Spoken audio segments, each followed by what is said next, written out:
it's time to bring in Jen and the Money Men. Executive Vice President of the Commonwealth Foundation, Jennifer Stefano, business and markets analyst and Newsmax contributor, Seth Denson, and America's accountant, Professor Dan Geltrude. Good morning, everyone. Good morning. Good morning. All right, guys, so not a great day for stocks. The Dow Jones taking another significant hit, losing nearly 340 points, landing right above the 35,000 mark. And remember when we were well above 36,000 not too long ago? The S&P and NASDAQ also landing in the red. So, Seth, let's start with you. NASDAQ now in correction territory, marking the fourth time in nearly 2 years the tech-heavy index has found itself in this situation. Can you please explain what is happening? Well, there's a couple things going on here, Alex. And let's not forget that over the last 5 years, the NASDAQ is up nearly 150%. So it's done quite well over time. And we've talked about it a number of times here that it's due for a correction. Tech stocks, by and large, are trading at significant times their multiple or valuation than the traditional market. We're talking 30, even and sometimes 50 times their value. And so what happens is, as the Fed starts to correct, as interest rates start to come in and investors start to get more cautious, they're going to move out of these overvalued stocks because the interest rates are going to come up. There's going to be other places to put their money. For the time being, that are in the time past, that has been in these tech stocks, and that is ending. And the NASDAQ, obviously, quite heavy in the tech space.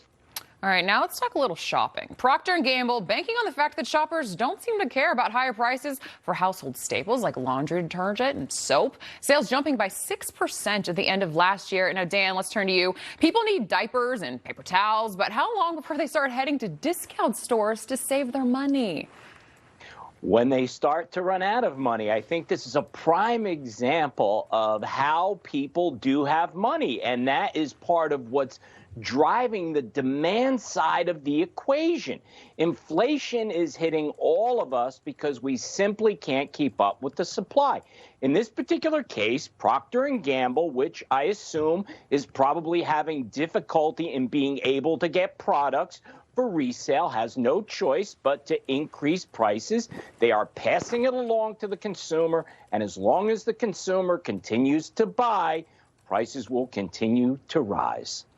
All right, let's go to the orange state. Not so sweet right now. Florida's crop of oranges could be the smallest in more than 75 years. Jen, is this a bitter pill to swallow for people who are making their living producing orange juice? And how is this hurting the local economy down there? Sure, it definitely hurts the American farmer. This is why we want to continue to invest in innovation in agriculture and genetic modifications to the oranges so that they can be immune to some of the diseases that are hurting them right now would be crucial. We saw this in the 1990s with the papaya, when papaya had a virus running through it that was killing off the papaya plants. And they were able to genetically modify the plant to give it a de facto vaccination. There's too much rhetoric around GMOs and them being a negative thing. They are, in fact, a very positive thing that not only can help human health and feed an ever-growing world, but can also help farmers and keep people out of poverty and raise up not just the American farmer, but farmers around the world.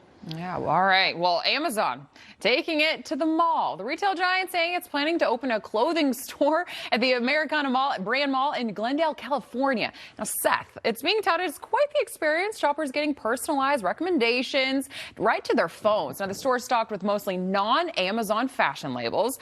All right, so can we assume this is the first of just many brick and mortar locations coming? I think we can assume that this is Jeff Bezos turning the knife in all of the other department stores that his online system is shut down. And now he's just showing them, see, I can still do this too.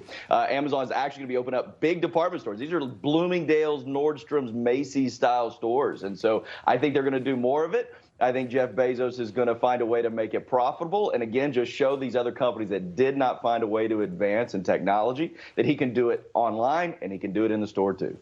Jen, would you go shopping at one of those stores? I tend only to buy online. I blame Jeff Bezos for that, but maybe it's just such a fascinating concept. And to me, what's the business strategy behind it? What did he see in the marketplace that felt he needed to do this to continue to expand his business? But I will say, for the mall owners of America who have been sort of drowning in vacancies, they must be absolutely thrilled. If I'm a mall owner, I'm gonna love this strategy. But Jen, I don't think Jeff Bezos is making business decisions anymore to increase volume, more to just gloat. I think it's just gloating. Dan, you want to get in there?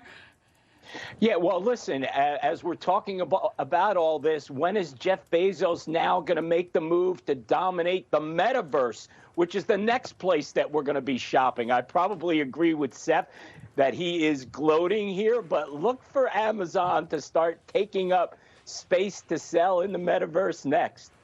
Yeah, I think he doesn't run the day-to-day, Bezos, and I do think there is a business strategy behind it, because what ended up happening is a lot of consumers went to places like Best Buys and others, particularly for electronics, and then went on to Amazon. You can quickly find out who has the best price.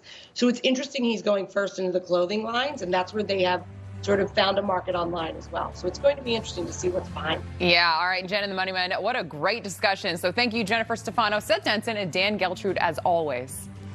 Hi, Joe.